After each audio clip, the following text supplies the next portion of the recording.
जिस दिन तुम पैदा हुए और अंगूसिया से ये दामियाना को दिए, तब से तुम्हारे हैं। ये तुम पर बहुत अच्छे लगते हैं बेटा, मना नहीं करो, रख लो।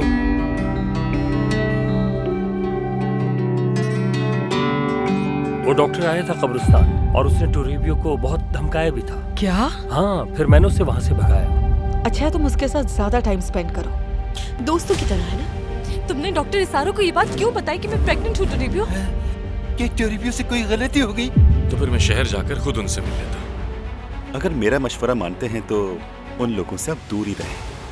अब हमारे पास अपने खर्चे के ज्यादा पैसे नहीं बचे हैं। क्या तुम्हें बड़े नेल्स पसंद है?